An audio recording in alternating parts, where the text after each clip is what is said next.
And we wonder why Ja Morant has chosen the path that he has chosen. There's no mystery here. He's doing exactly what he's been programmed to do. Ja Morant, ESPN has reported that there's no timetable for his return. He's seeking counseling down in Florida. Counseling. I find that very interesting for the issues that Ja Morant has. Counseling in Florida is going to fix it. Royce White's going to join us shortly here and help me unpack this whole counseling issue, because I'm not sure if counseling is going to fix it. I think Ja Morant has an identity issue that many young athletes have and many young people have now that America has turned hostile to a biblical worldview. And I see Ja Morant as someone who is embracing the programming and the identity that the basketball world and Nike and professional sports has given him. I want to start here by playing a video of the theme song and what goes on inside the arena. I think it's called FedEx Forum in Memphis, is where the Memphis Grizzlies play their home games.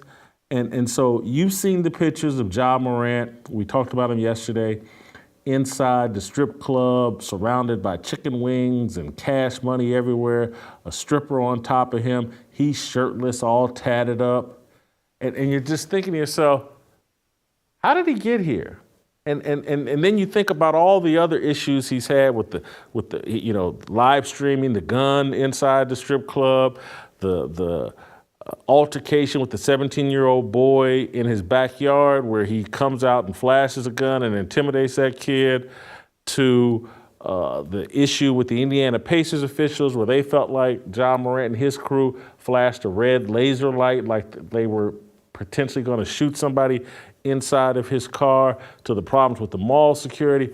Ja Morant has seemingly gone crazy, and the NBA and the Memphis Grizzlies have sent him down to Florida for counseling. I'm not sure if he needs the counseling, though. I think he's doing what basketball has instructed him to do. Listen to the music and the theme song of the Memphis Grizzlies. This gets played virtually every home game inside FedEx Forum Arena when the Grizzlies play. It's called Whoop That Trick. I think we have a highlight of this.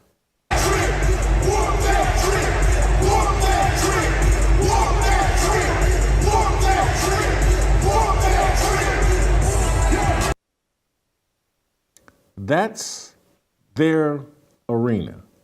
That's the atmosphere. I want to give you a small taste of the lyrics from the song Whoop That Trick. The song came out, I believe, in 2005. It was part of the Hustle and Flow movie. There's a rapper named Al Capone, Capone spelled with a K. He's from Memphis that made the song. This is what's playing inside the Memphis Grizzlies arena, and we're wondering how Ja Morant lost his mind and why he's behaving in what appears to be this thuggish way when he comes from a pretty good family. Here's just a taste of the lyrics.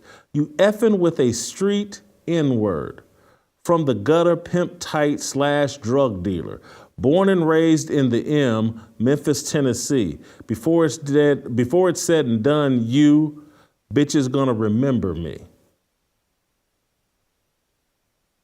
And again, if I went through all the lyrics, I'm bar none, let my nuts hang to the floor. So if you want some, this is your death wish. Better come correct, cause I came to break you off trick. I mean, if I went through all the lyrics, it's as gangster and as perverted and as obscene as any rap song out there.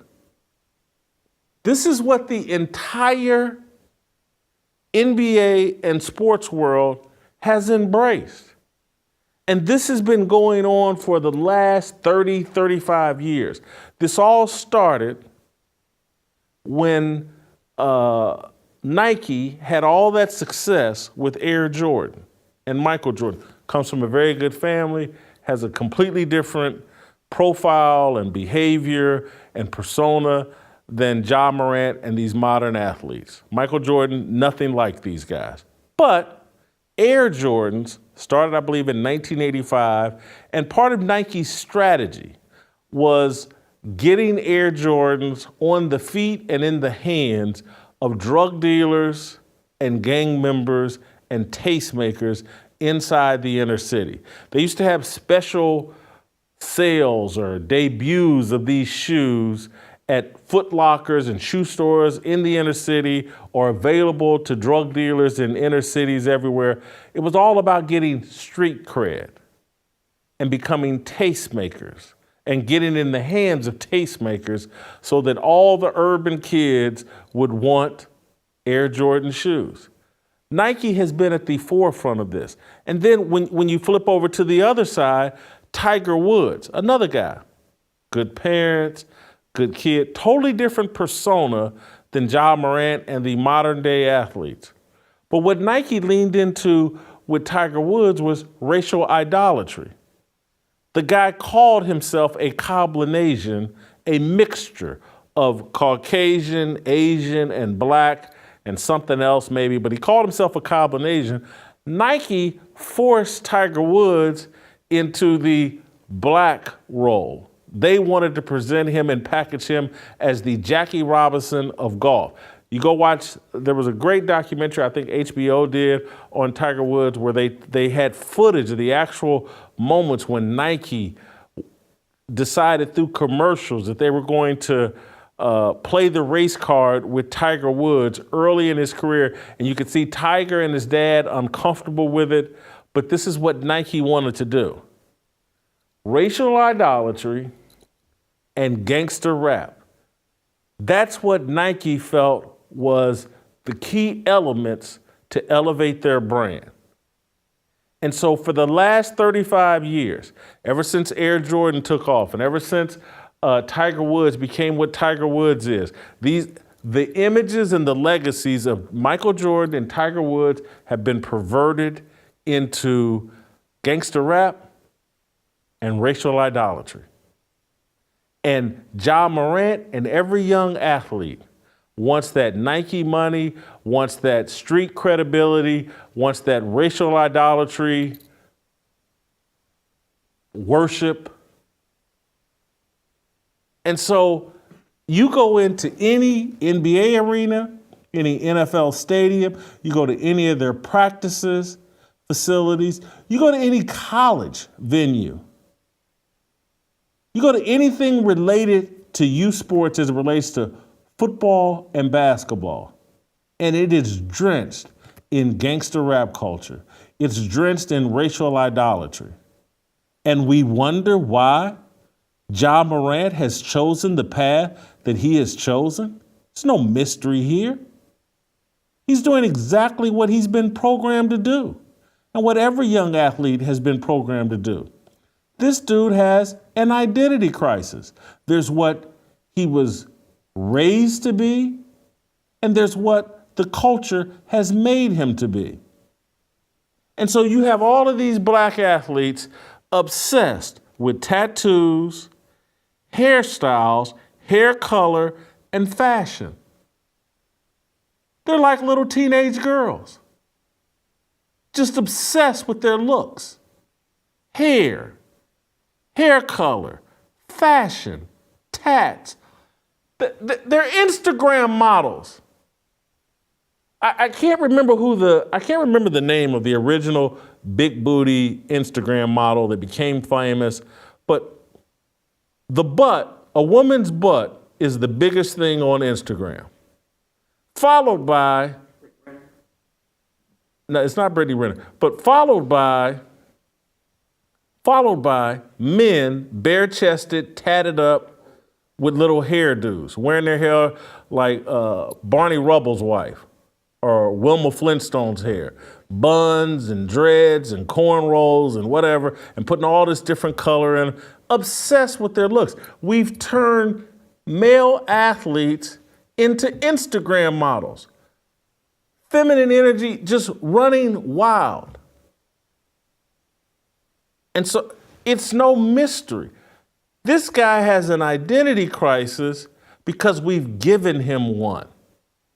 We've drowned out his parents like we've drowned out all parents, and the culture created by Nike and the sports world is in control of our young people.